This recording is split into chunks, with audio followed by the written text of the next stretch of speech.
হরে কৃষ্ণ।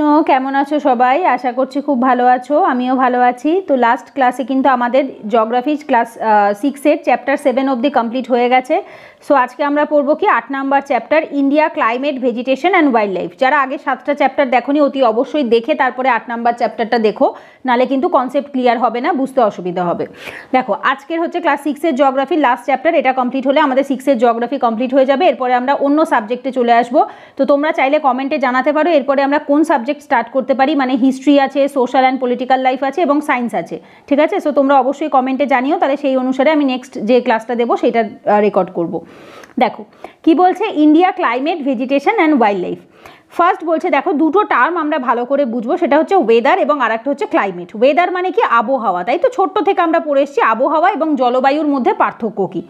আবহাওয়া হচ্ছে যেটা কিনা ডে টু ডে চেঞ্জেস থাকে, মানে হচ্ছে প্রত্যেক দিনের বদল। মানে যেমন ধরো আজকের আবহাওয়া একটু গরম আর ঠান্ডাটা একটু কম রয়েছে, বাট মেঘলা রয়েছে। এটা যদি আমাকে কেউ জিজ্ঞেস করে তাহলে আমি বলতে পারবো হ্যাঁ আজকের আবহাওয়াতে একটুখানি হালকা ভ্যাপসা গরম রয়েছে, কিন্তু মেঘলা রয়েছে, সূর্য ওঠেনি, অল্প অল্প বৃষ্টিও হয়েছে। এটা হচ্ছে আজকের ওয়েদার বা আবহাওয়া। তো অ্যাটমসফিয়ারের যে ডে টু ডে চেঞ্জেস হয় তার ফলে মানুষ যেটা ফিল করে যে টেম্পারেচার হতে পারে, বৃষ্টি হতে পারে, সেইটাকে বলা হয়ে থাকে হচ্ছে ওয়েদার। আচ্ছা, এইটাই বলছে, দেখো changes in the temperature, rainfall and Sunshine. আমি এই তিনটেই বললাম একটু আগেই, যে টেম্পারেচারে বদল হতে পারে, বৃষ্টিপাত হতে পারে, সূর্যের আজকে আলো এসে পৌঁছেছে কি পৌঁছায়নি, বা সূর্যের তাপ পেয়েছে কি পায়নি, তার উপর বেস করে। তো সেইটাকে আমরা কিভাবে বলে থাকি, কোনো দিন গরম না ঠান্ডা, সানি না ক্লাউডি, না ওয়াইল্ড না উইন্ডি, না কাম, ঠিক আছে? আজকের দিন যদি আমরা বলি শান্ত, ক্লাউডি এবং হচ্ছে কোল্ড, তো এইটা হচ্ছে আজকের দিনের এক্সাম্পল। আচ্ছা, আজকের দিন মানে হচ্ছে আমি যেদিন ভিডিওটা শ্যুট করছি, মানে 31শে জানুয়ারির কথা আমি বলছি। আচ্ছা, তো সেটা ওয়েদারের ওপর বেস করে আমরা ডিসাইড করে থাকি যে আমরা ঠান্ডার জামা পরবো নাকি গরম জামা পরবো, সেটাই স্বাভাবিক। তো সেটাই বলছে এখানে। ওয়েদারের কথা যদি বলি, ইন্ডিয়াতে আমরা জেনারেলি কি করে থাকি, 4টে আমরা রেকগনাইজ করে থাকি যে আমাদের ওয়েদার সিস্টেম রয়েছে বা ডিফারেন্ট টাইমে সিজন রয়েছে। ফার্স্ট আসে যেটা, দেখো সেটা হচ্ছে কোল্ড ওয়েদার সিজন বা উইন্টার, শীতকাল, যেটা কখন ডিসেম্বর থেকে ফেব্রুয়ারি অবধি মোটামুটি চলে। কখনো কখনো নভেম্বরের শেষের দিক থেকেই চলে আসে। যেমন ধরো আমি যদি বলি কিছু জায়গা, যেমন ধরো আমাদের উত্তরের যে জায়গাগুলো রয়েছে, কাশ্মীর, দিল্লি, ঠিক আছে, হরিয়ানা, চণ্ডীগড়, ওখানে কিন্তু নভেম্বর মাসে বা অক্টোবরের শেষের থেকেই সোয়েটার পরতে স্টার্ট করতে হয়। কিন্তু আমরা যদি আবার আমাদের যেগুলো আমাদের সমুদ্রের আশেপাশের জায়গা রয়েছে সেগুলোর কথা বলি, স্পেশালি পশ্চিমবঙ্গ, কলকাতা বা আদার্স আমাদের কেরালা, মুম্বাই, এই সব জায়গায় কিন্তু মানে ডিসেম্বর মাসেও অনেক সময় সোয়েটার না পরলেও চলে। তারপর আসে হট ওয়েদার সিজন, যেটা হচ্ছে আমাদের গরমকাল, সামার, যেটা কখন মার্চ থেকে মে মাস অবধি চলে। তারপর রয়েছে সাউথ ওয়েস্ট মনসুন সিজন, যেটাকে আমরা কি বলে থাকি, দক্ষিণ পশ্চিম মৌসুমি বাতাসের সিজন, যেটাকে আমরা বর্ষাকাল বলে থাকি, যেটা জুন থেকে সেপ্টেম্বর অবধি চলে, রাইট? তারপর লাস্ট আসে যেটা হচ্ছে সিজন অফ রিট্রিটিং মনসুন, মানে রিট্রিট করা, ফেরত যায়। যখন এই মনসুন বা মৌসুমি বাতাস ফেরত যায়, রিট্রিট করে, সেটাকে আমরা কি বলে থাকি, অটাম বা বাংলায় বলি শরৎকাল। তো যেটা অক্টোবর এবং নভেম্বর মাসে, এখানে অক্টোবর নভেম্বর বলছি ঠিকই, বাট এটা অনেক সময় সেপ্টেম্বরের শেষের থেকেই শুরু হয়ে যায় এবং নভেম্বরের 15 তারিখের মধ্যেই আবার অটাম কিন্তু শেষ হয়ে যায়। এটা ডিপেন্ড করে বছরের ওপর। যেমন ইদানিংকালে আমরা 15ই সেপ্টেম্বর থেকে 15ই নভেম্বর অবধি অটামটাকে ধরতে পারি। আমি যদি রিসেন্ট টাইম বেশ কিছু বছর দেখি তাহলে এরকমই রয়েছে। আচ্ছা, ফার্স্ট কি বলছে, cold weather season or winter. শীতকালে জেনারেলি কি হয়ে থাকে, সূর্য ডিরেক্টলি পড়ে না। এইবার কার ওপর পড়ে না ডিরেক্টলি, পৃথিবীর ওপরে, পৃথিবীর ভারতবর্ষের ওপর পড়ে না, ঠিক আছে? কেন বলছি, তার কারণ হচ্ছে ওই সময়ই কিন্তু, যদি আমি উত্তর গোলার্ধের কথা বলি, উত্তর গোলার্ধে যখন শীতকাল থাকছে, দক্ষিণ গোলার্ধে গরমকাল থাকছে, রাইট? আমরা এটা ফার্স্টের দিকে চ্যাপ্টারেই পড়ে এসেছি। সো আমি যদি উত্তর গোলার্ধের কথা বলি, সেই সময় ডিরেক্টলি সূর্যের তাপ, দেখো sun ray do not fall directly in this region. তখন কর্কটক্রান্তি রেখার ওপর কিন্তু সূর্যের তাপ পুরোপুরি পড়ে না, তখন কোথায় পড়ে, মকর ক্রান্তি রেখার ওপর পড়ে, মানে দক্ষিণের দিকে সূর্যের তাপ বেশি পড়ে। সো যার জন্য তখন দক্ষিণ গোলার্ধে গরমকাল থাকে এবং উত্তর গোলার্ধে শীতকাল থাকে, এবং যার ফলে টেম্পারেচার কি থাকে, এই যে নর্দার্ন ইন্ডিয়াতে, উত্তর ভারতে কিন্তু সব থেকে বেশি হচ্ছে তোমার টেম্পারেচার কম হয়। কেন? তার কারণটা হচ্ছে উত্তর ভারতের ওপর দিকটা যেহেতু আমাদের ট্রপিক অফ ক্যান্সার থেকে অনেকটা ওপরে থাকে, প্রথমত টেম্পারেট জোনের মধ্যে পড়ে। আমরা জানি কি, ইকুয়েটার 0 ডিগ্রি থেকে 23.5 ডিগ্রির মধ্যে যদি হয় তাহলে সেখানে টেম্পারেচার ঠিক আছে, বাট যদি তার উপরে হয় 23.5 থেকে 37 ডিগ্রি অবধি, যেহেতু ভারতে রয়েছে, মানে আমাদের কাশ্মীরের কাছে কত, 37 ডিগ্রি মতো। সো 37 ডিগ্রি, 23.5 থেকে 37, এই যে মাঝখানে যে জায়গাটা রয়েছে, এই জায়গাটা কি পড়ে, সাবট্রপিক বা টেম্পারেট জোনে পড়ে। সাবট্রপিকের নাম হয়তো তোমরা আমার কাছে অ্যাটলিস্ট শোনোনি, বাট অ্যাটলিস্ট কেউ কেউ হয়তো অন্য বইয়ে পড়েছো বা শুনেছো, তো সেইটাকে বলা হয়ে থাকে সাবট্রপিক বা টেম্পারেট জোন। এখানে এত ডিটেল দেয়নি, হ্যাঁ, এগুলো আমরা পরে পড়বো, বাট আপাতত আমি জাস্ট বলছি। তো স্বাভাবিকভাবে সেখানে উত্তর ভারতে কি হয়ে থাকে, প্রচুর পরিমাণে ঠান্ডা দেখা যায়। আচ্ছা, এরপর আসে কি হট ওয়েদার সিজন আর সামার। গরমকালে কি হচ্ছে, এই সময় সূর্যের তাপ দেখো, এই যে মোর অর লেস ডিরেক্টলি, এখানে সরি হাইলাইটটাই উঠে গেল, দেখো ইয়েলোটা। আচ্ছা, more or less directly fall on this region. তো সূর্যের তাপ কি হয়ে থাকে, কর্কটক্রান্তি রেখার ওপর বা 23.5 ডিগ্রির ওপর ডিরেক্টলি ফল করে, তো যার ফলে টেম্পারেচার অনেক বেশি থাকে এবং এই সময় একটা প্রচুর গরম বাতাস বয়। কোথায়, উত্তর ভারতে লু বলা হয়, তাই তো? এটার সাথে আমরা অনেকেই পরিচিত। আমাদের এখানে পশ্চিমবঙ্গেও একবার লু বয়েছিল, আমি তখন অনেক ছোট, আই থিঙ্ক 3-4-এ পড়ি সেই সময়। সো দুপুরবেলা উষ্ণ গরম একটা বাতাস দেয় এবং যেটা সত্যিই খুব খারাপ, ক্ষতিকারক। তো সেইটাকে বলা হয়ে থাকে লু। হট এবং ড্রাই, প্রচণ্ড গরম এবং শুষ্ক বাতাস। আচ্ছা, এরপরে আসে কি south west monsoon season or rainy season. এইখানে বেশ কিছু অ্যাক্টিভিটি আছে, এগুলো হচ্ছে স্কুলের বাচ্চাদের এন্টারটেইন করার মতো বা তাদের একটু মানে যাতে মজা লাগে পড়াটাতে, সেইভাবে দেওয়া রয়েছে, বাট কনসেপ্টের পড়ানোর কিছু নেই, ঠিক আছে? আচ্ছা, সাউথ ওয়েস্ট মনসুন সিজন বা রেনি সিজন, যেটাকে আমরা দক্ষিণ পশ্চিমী মৌসুমি বাতাসের সিজন বলে থাকি। দক্ষিণ পশ্চিম কেন, এটা আসে কোন দিক থেকে, দক্ষিণ এবং পশ্চিম দিক থেকে। লাইক এই হচ্ছে আমাদের কেরালা, এই দিক থেকে ঢোকে, ঠিক আছে? এই সাইডটা আমাদের কি, নিচের দিকটা আমাদের দক্ষিণ, আর এই সাইডটা কি আমাদের পশ্চিম। সো সাউথ ওয়েস্ট সাইড থেকে যেহেতু ঢুকছে কেরালার ওপর দিয়ে, তো দ্যাটস ওয়াই এর নাম হচ্ছে দক্ষিণ পশ্চিম মৌসুমি বাতাস। আর মনসুন সিজন আনছে কারণ এর মৌসুমি বাতাস, মনসুন যেহেতু বৃষ্টিপাতটাকে আনে সেই জন্য। আচ্ছা, এইটাতে কি হচ্ছে দেখো, বৃষ্টি আসছে, এই যে blow from the Arabian sea, এইমাত্র বললাম অ্যারাবিয়ান সি এর ওপর থেকে আসছে এবং বে অফ বেঙ্গলের দিক থেকে ল্যান্ডের দিকে আসছে। বে অফ বেঙ্গলের দিক থেকেও ঢোকে, কিন্তু সেটা অন্য সময় ঢোকে, ঠিক আছে? এটা অ্যাকচুয়ালি এই টাইমটা ঢোকে হচ্ছে জুন মাসের দিকে, আর এটা ঢোকে অ্যাকচুয়ালি সেপ্টেম্বর অক্টোবর ওই টাইমের দিকে। এটা এপাশ থেকে আসে, এটা বে অফ বেঙ্গলের ওপর দিয়ে, এটা আরাবিয়ান সির ওপর থেকে। আচ্ছা, এটা কি বলছে, carry moisture with them when this wind strike the mountains and rainfall occur. মানে কি, এরা নিজেদের সাথে প্রচুর পরিমাণে ময়েশ্চার কালেক্ট করে আসে। ময়েশ্চার মানে জলীয় বাষ্প কালেক্ট করে আনে। এইবার স্বাভাবিকভাবে জলীয় বাষ্প কালেক্ট করে আনে এবং সামনে এসে পাহাড় পায়। সামনে কে থাকে, পাহাড় থাকে, এখানে ওয়েস্টার্ন ঘাট থাকে, পাশে ইস্টার্ন ঘাট থাকে। সো যেই পাহাড়ের সাথে ধাক্কা লাগে, তখন পাহাড়ের কি হয়, যে সাইডে ধাক্কা লাগে তার উল্টো সাইডটাতে কি করছে, এরা প্রতিকূল অনুকূল ঢালটাতে বৃষ্টিপাত ঘটায়। সেগুলো পড়বো আমরা আপকামিং যখন ক্লাস বাড়বে, সেখানে প্রতিকূল ঢালে অনুকূল ঢালে যে বৃষ্টিপাত হয় সেগুলো আমরা পড়বো। তো যাই হোক, এই বৃষ্টিপাতটা হওয়ার কারণ কি, পাহাড়ের সাথে ধাক্কা খাচ্ছে মাউন্টেনের সাথে, সেই কোন বাতাসগুলো, যে বাতাসে প্রচুর ময়েশ্চার রয়েছে, জলীয় বাষ্প রয়েছে। এবার স্বাভাবিকভাবে সেই জলীয় বাষ্পগুলো ধাক্কা খেয়ে কী হবে, নিচের দিকে পড়বে। তো নিচের দিকে যখন পড়ে তখন সেটা কি আকারে পড়ে, বৃষ্টির আকারে পড়ে। সো এইটাকেই বলা হয়ে থাকে হচ্ছে দক্ষিণ পশ্চিম মৌসুমি বাতাস, যেটা কিনা বৃষ্টি ক্যারি করে। আচ্ছা, এরপর আসে সিজন অফ রিট্রিটিং মনসুন, মানে হচ্ছে যেটাকে আমরা অটাম বা শরৎকাল বলে থাকি, যে সময় আমাদের পশ্চিমবঙ্গে কি হয়, দুর্গাপুজো হয়। আচ্ছা, এই সময় কি হয়, যে মৌসুমি বাতাসটা এসেছিল সে কি করে, উল্টো দিকে ব্যাক করে বাড়ি চলে যাচ্ছে। কোথার দিক থেকে, বে অফ বেঙ্গলের দিক থেকে, ঠিক আছে? জমির থেকে এ আবার এসছিল এদিক থেকে, বেরিয়ে যাচ্ছে ওদিক থেকে, যেটা কিনা রিট্রিটিং মনসুন বলা হয়। দেখো, দক্ষিণ পার্ট অফ ইন্ডিয়া, মানে এই টাইমে কি হয়, আমাদের ভারতবর্ষের যে দক্ষিণ দিকের যে রাজ্যগুলো রয়েছে তারা বৃষ্টিপাত পায়, ঠিক আছে? Particularly Tamil Nadu, Andhra Pradesh receive rainfall in this season. তো যখন অ্যাকচুয়ালি ঢুকেছিল সেই সময় না, তামিলনাড়ু অন্ধ্রপ্রদেশে সেরকম পরিমাণ বৃষ্টি হয় না। কেন? কারণ অন্ধ্রপ্রদেশ, তামিলনাড়ু এগুলো বৃষ্টির ছায়া অঞ্চলে পড়ে, রেইন শ্যাডো জোনে পড়ে। মানে হচ্ছে পাহাড়ের প্রতিকূল ঢালে পড়ে। অনুকূল ঢালে বৃষ্টি হয়, প্রতিকূল ঢালে বৃষ্টি হয় না, যেটাকে বলা হয় লিওয়ার্ড অ্যান্ড উইন্ডওয়ার্ড সাইড। ইংলিশে বলে লিওয়ার্ড অ্যান্ড বাংলায় বলে আর একটাকে বলা হয় উইন্ডওয়ার্ড। উইন্ডওয়ার্ড মানে যেদিকে বৃষ্টিপাত হয়, আর যেটা লিওয়ার্ড সেটাকে বৃষ্টিপাত হয় না। যাই হোক, এত মাথায় এখনই ঢোকাবার দরকার নেই, আমরা আপকামিং যখন ক্লাস বাড়বে, আরও যখন আরেকটু স্ট্যান্ডার্ড বই পড়বো, সেখানে আমরা দেখতে পাবো। যাই হোক, তো সেটাই বলছে, অন্ধ্রপ্রদেশ এবং তামিলনাড়ুতে সেই সময় বৃষ্টিপাত হয়। কিন্তু কি বলছে, climate is about the average weather condition এই সময় থাকে ওভার দ্য মেনি ইয়ার্স, ঠিক আছে? বাট ক্লাইমেট কীরকম থাকে, অ্যাভারেজ থাকে। এইটাই আমি বোঝাতে চাইছিলাম, যে একটু আগে যে ক্লাইমেট এবং ওয়েদারের কথা আমরা বলছিলাম। সো ওয়েদার কি হয়, ডে টু ডে চেঞ্জ হয়। বাট যদি তোমরা এই টাইম পিরিয়ডের ক্লাইমেট দেখো, তাহলে over the period of time বেশ কিছু বছরে অলমোস্ট সেম রয়েছে। আর ক্লাইমেট দেখা হয় কত বছর থেকে কত বছর, অন্তত 35 থেকে 50 বছর, তাই তো? মিনিমাম 35 থেকে 50 ইয়ার্সের যে গড় থাকে, ঠিক আছে? 35 থেকে 50 বছরের ওয়েদারের যোগফল, তাকে যদি 35 বছর দিয়ে আমরা ভাগ করি, ঠিক আছে? তো সেইটাকে বলা হয়ে থাকে হচ্ছে ক্লাইমেট। গড় যেভাবে বার করে সেইভাবে প্রত্যেকটা বছরের ওয়েদারকে যোগ করে তারপর যতগুলো বছর আছে সেই বছর দিয়ে ভাগ করতে হয়।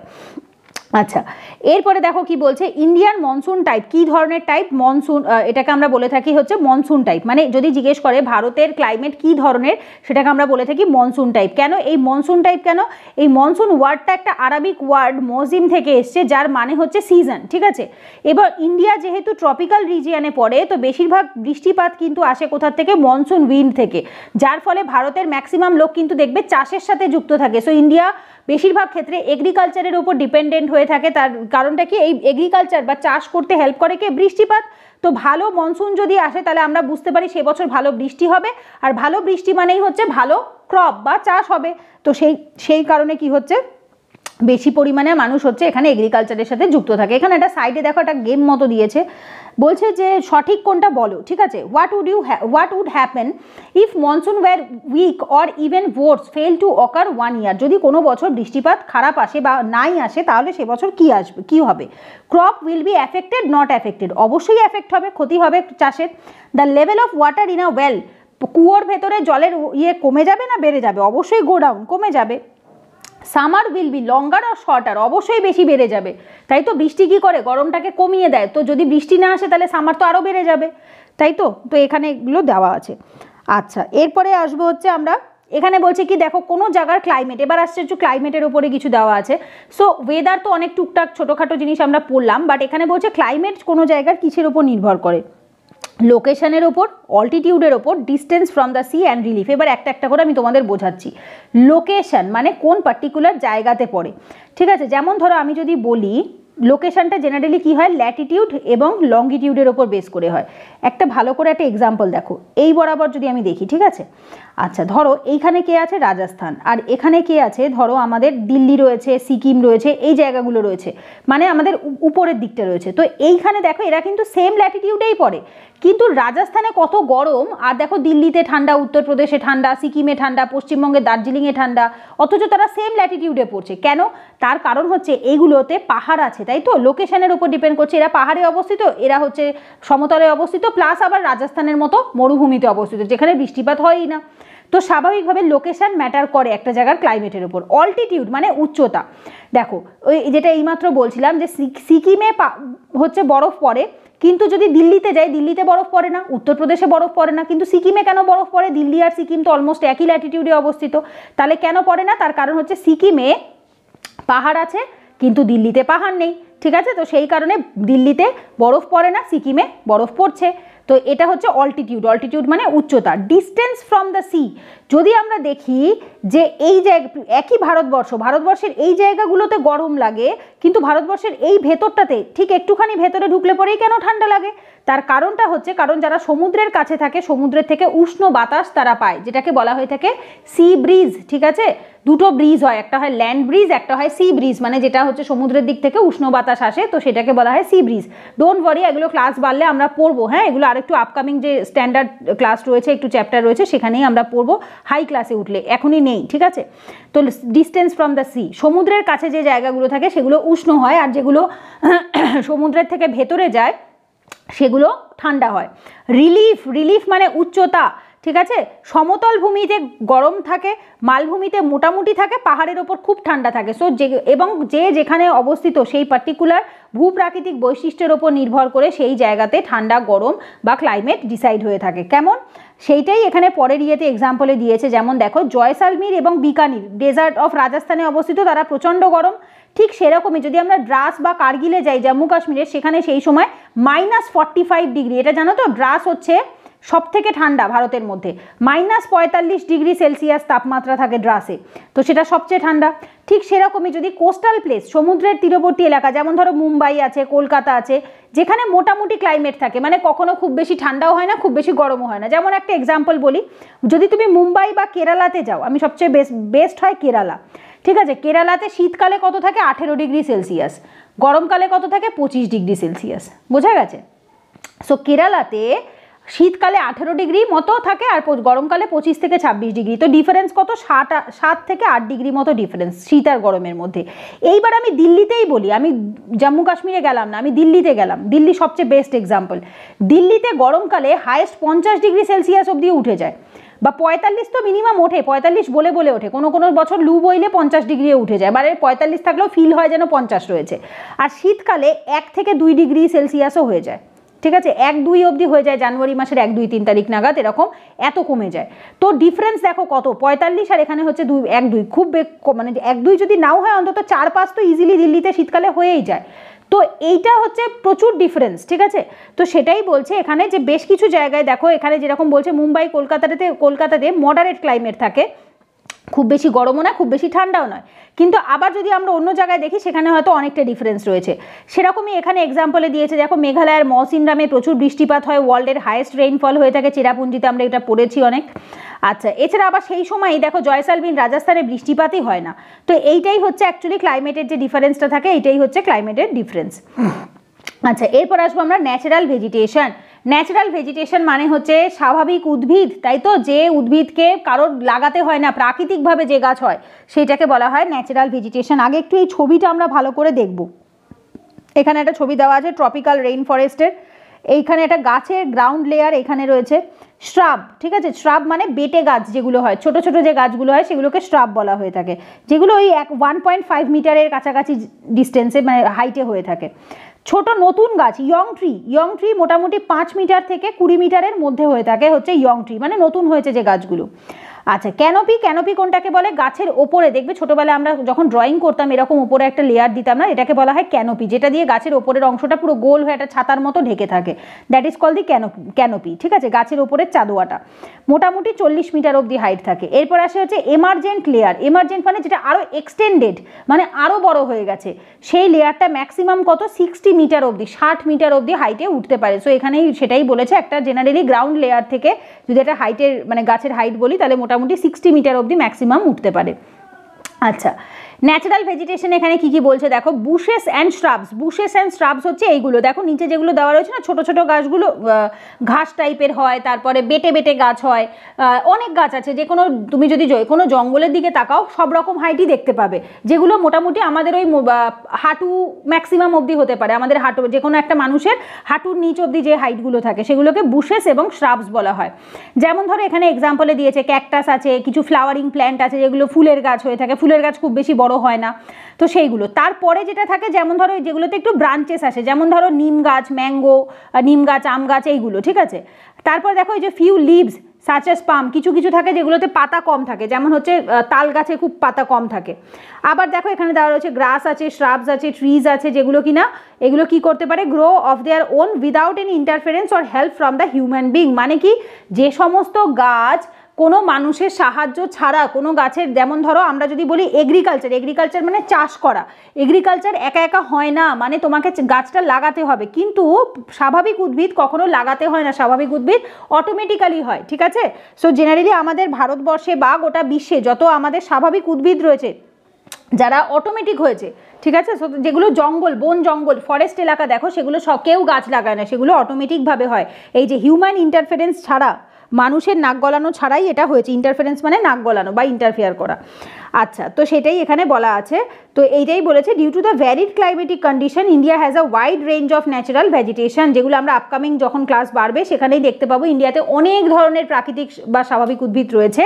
তো কারণ কি, যেহেতু ইন্ডিয়াতে 0 ডিগ্রির কাছাকাছিও আছে, মানে একদম নিচে যদি দেখি তাহলে 8 ডিগ্রি রয়েছে আমাদের, আর কারণ 0 থেকে 8 অলমোস্ট কাছে, এটা ইকুয়েটোরিয়াল জোনে পড়ে, আবার 23.5 ডিগ্রিও রয়েছে, আবার একদম ওপরে কি রয়েছে 37 ডিগ্রিও রয়েছে, মানে ইন্ডিয়াতে ইকুয়েটোরিয়াল ক্লাইমেটও আছে, ট্রপিক্যাল ক্লাইমেটও আছে, সাবট্রপিক বা টেম্পারেট ক্লাইমেটও রয়েছে। সো ইন্ডিয়াতে যেহেতু অনেক ধরনের ক্লাইমেট রয়েছে, মানে ইন্ডিয়ার ওপর থেকে যেহেতু অনেকগুলো ল্যাটিটিউড গেছে, তো সেহেতু কি হয়েছে ইন্ডিয়াতে different type of natural vegetation হয়। কারণ কি, এটা ল্যাটিটিউডের ওপর ডিপেন্ড করে, কারণ হচ্ছে গরমের জায়গায় একরকম গাছ হয়, শীতের জায়গায় আর এক রকম গাছ হয়, বর্ষার জায়গায় আর এক রকম গাছ হয়, তো সেই কারণে।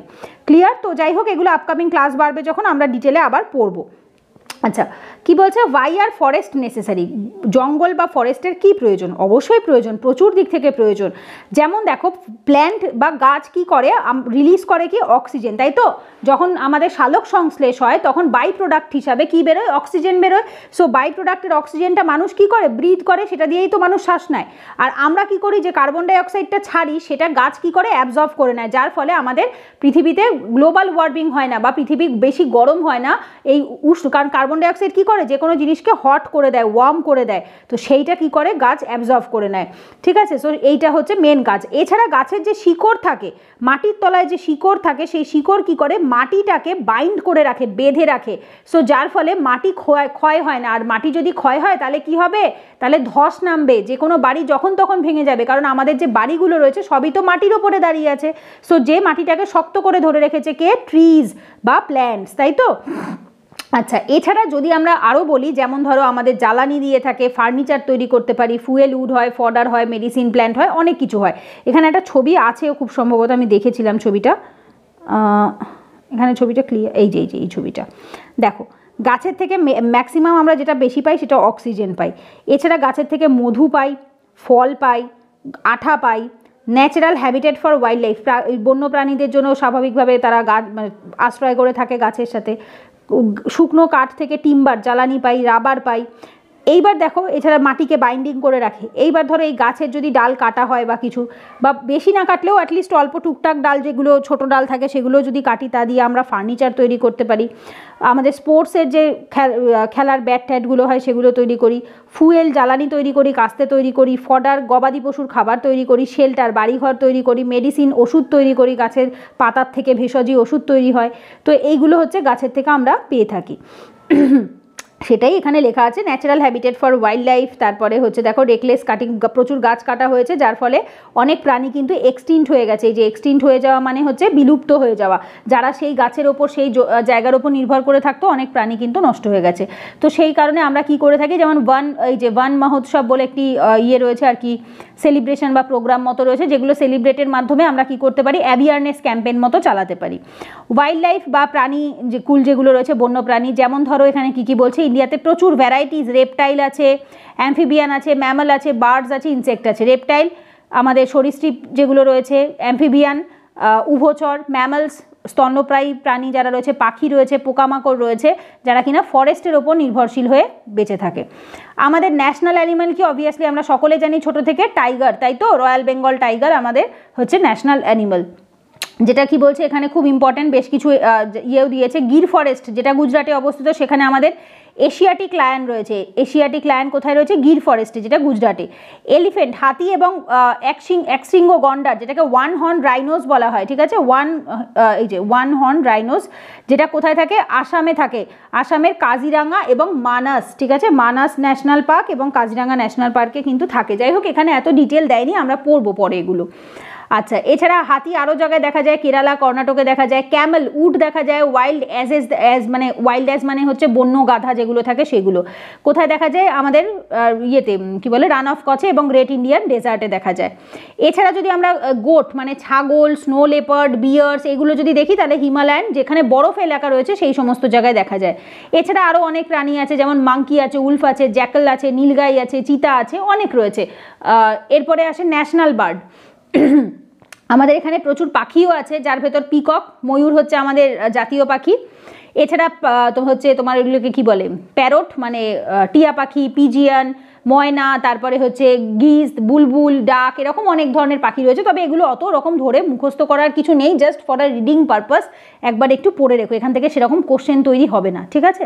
এছাড়া সাপ আছে, কোবরা আছে, ক্রেট আছে। বাট যাই হোক, যেহেতু প্রচুর পরিমাণে গাছ কাটা হয় এখন, সেই কারণে প্রচুর ওয়াইল্ড লাইফও কিন্তু এক্সটিন্ট হয়ে গেছে, বিলুপ্ত হয়ে গেছে। কিছু national park, wildlife sanctuaries, সরকার বহু ইনিশিয়েটিভ নিয়েছে, বহু আমাদের ন্যাশনাল পার্ক আছে, ওয়াইল্ড লাইফ স্যাংচুয়ারি আছে, বায়োস্ফিয়ার রিজার্ভ আছে, সরকার যেগুলো সেট আপ করেছে। এছাড়া বেশ কিছু প্রোগ্রামও আছে, যেমন দেখো প্রজেক্ট টাইগার, প্রজেক্ট এলিফেন্ট, যাতে কিনা সেগুলোর ওপর এমফাসাইজ করেই সেগুলোকে রক্ষা করা হয়। এগুলো আমরা পরে আবার ডিটেলে পড়বো, কখন, যখন আমরা এনভায়রনমেন্ট পড়বো। এখানে জাস্ট নাম মেনশনড আছে, হ্যাঁ, ডোন্ট ওয়ারি, এগুলো সব ডিটেল আছে, এনভায়রনমেন্ট যখন পড়বো সেখানেই আছে। আচ্ছা, আর লাস্টে এখানে কয়েকটা ছবি দিয়েছে, এগুলো একটু দেখো। মাইগ্রেটরি বার্ড কাকে বলে, বাংলায় বলে পরিযায়ী পক্ষী বা পরিযায়ী পাখি, তাই তো। কিছু বার্ড থাকে যারা কিনা বছরের একটা জায়গায় থাকে, এবং সেইখানের যখন ওয়েদারটা বদলায় তখন তারা কি করে, অন্য আর একটা জায়গায় চলে যায়। মানে হচ্ছে তারা হয়তো শীতকাতুরে পাখি, তো তারা হয়তো এই জায়গাটাতে খুব ঠান্ডা ছিল, এখানে ছিল, বাট যখন সেখানে সামার সিজন আসলো তখন তারা শিফট হয়ে অন্য আর একটা জায়গায় চলে গেল, হয়তো তারা শীতটা বেশি পছন্দ করে। আবার হয়তো কোনো পাখির হয়তো গরমকালটাই বেশি পছন্দ, তো তারা হয়তো সেই জায়গাটায় সামার সিজনে থাকে। যখন সেখানে উইন্টার আসে তখন তারা কি করে, অন্য হেমিস্ফিয়ারে অন্য জায়গায় চলে আসে। ঠিক সেরকমই দেখো পিন্টেল ডাক রয়েছে, কার্লিউজ রয়েছে, ফ্লেমিঙ্গো যার সাথে আমরা বেশি পরিচিত, ওসপ্রে রয়েছে, লিটল স্টিন্ট রয়েছে, যারা কিনা মাইগ্রেট করে কোথায়, to our country in winter season every year, প্রত্যেক বছর শীতকালে তারা কি হয় আমাদের এখানে আসে। কেন শীতকালে আসে? তার কারণ হচ্ছে তারা যে দেশগুলোতে থাকে, স্পেশালি দক্ষিণ গোলার্ধে, সেই দেশগুলোতে কি হয় সেই সময় সামার চলে আসে, তো তারা এই সামারটা সহ্য হয় না বলে তারা আবার এখানে চলে আসে। যেমন দেখো সব থেকে ছোট মাইগ্রেটরি বার্ড হচ্ছে little stint উইঙ্গিং, as long as কত এটা বলছে, সরি অ্যাজ লো অ্যাজ 15 গ্রাম, মাত্র 15 গ্রাম মতো ছোট আর কি। এটা আর্টিক রিজিয়ানে ট্রাভেল করে কত 8000 কিলোমিটার টু রিচ, দেখেছো আর্টিক রিজিয়ান থেকে 8000 কিলোমিটার ইন্ডিয়াতে আসে, কারণ আর্টিক রিজিয়ানে প্রচুর ঠান্ডা, সুমেরু বৃত্ততে প্রচুর ঠান্ডা পড়ে, তো যখন ওখানে এত শীত পড়ে তো তখন ওই বরফের মধ্যে পাখি বাঁচতে পারে না, তো তখন তারা শিফট হয়ে প্রায় 8000 কিলোমিটার উড়ে ভারতে আসে এবং সেই সময় শীতকালটা তারা ভারতেই কাটায়। এবং যখন আবার সামার সিজন আছে তো তখন তারা যেহেতু জানে আর্টিকে অত বরফ থাকবে না, কমে যাবে বা ঠান্ডাটা একটু কম হবে, তখন তারা আবার শিফট হয়ে কোথায় আর্টিকে চলে যায়, মানে সুমেরু বৃত্তের কাছে চলে যায়, মানে 66.5 ডিগ্রির কাছে চলে আসে। সো 66.5 ডিগ্রি থেকে 23.5 ডিগ্রি অবধি অলমোস্ট 8000 কিলোমিটার মতো তারা প্রত্যেক বছর এই শীতকালে যাতায়াত করে। তো এই জন্য এদেরকে পরিযায়ী পাখি বা হচ্ছে মাইগ্রেটরি বার্ড বলে। পরিযায়ী মানে হচ্ছে যারা একটা জায়গা থেকে শিফট হয়ে আরেকটা জায়গায় যায়, আর মাইগ্রেট করা মানে গমন করা, ঠিক আছে, একটা জায়গা থেকে আরেকটা জায়গায় যাওয়াকে বলা হয়। আচ্ছা, তো এখানে এই চ্যাপ্টারটা কমপ্লিট। তো এরপরে দেখো কিছু কোশ্চেন দেওয়া আছে। ওয়ার্ল্ডের হাইয়েস্ট রেইনফল কোথায় হয়? মৌসিনরামে হয়, তাই তো আমরা জানি, মেঘালয়াতে। ওয়াইল্ড গোট এবং স্নো লেপার্ড এইমাত্র আমরা পড়লাম হিমালয়ান পাহাড়ি এলাকাতে থাকে। During the south west monsoon period moisture laden wind blow from, কোন দিক থেকে আসে? সি টু ল্যান্ড, মানে সমুদ্রের ওপর থেকে এসে জমির দিকে ঢোকে, তাই তো। ব্যাস, তো এখানে আমাদের এই চ্যাপ্টার এবং তার সাথে ক্লাস 6-এর জিওগ্রাফির এনসিইআরটি কমপ্লিট। তো তোমরা কমেন্টে জানিও এরপরে কোন এনসিইআরটিটা স্টার্ট করব, history, social and political life, আর হচ্ছে রয়েছে আমাদের সায়েন্স। তো এই 4টে রয়েছে, তো তিনটে রয়েছে, এই 3টে কমপ্লিট হলে তারপর আমরা 7-এর এনসিইআরটি স্টার্ট করব। তো কমেন্টে জানিও। তো এই ভিডিওটা এখানেই এন্ড করলাম। আশা করছি তোমাদের ক্লাসগুলো ভালো লাগছে এবং উপকার হচ্ছে, তাহলে অবশ্যই কমেন্টে জানিও, ভিডিওটা লাইক করো আর চ্যানেলটা অবশ্যই সাবস্ক্রাইব করে ভিডিওটা শেয়ার করে দিও বন্ধুদের সাথে। চলো পরের ভিডিওতে দেখা হচ্ছে, ততক্ষণ সবাই সুস্থ থেকো, ভালো থেকো, হরে কৃষ্ণ।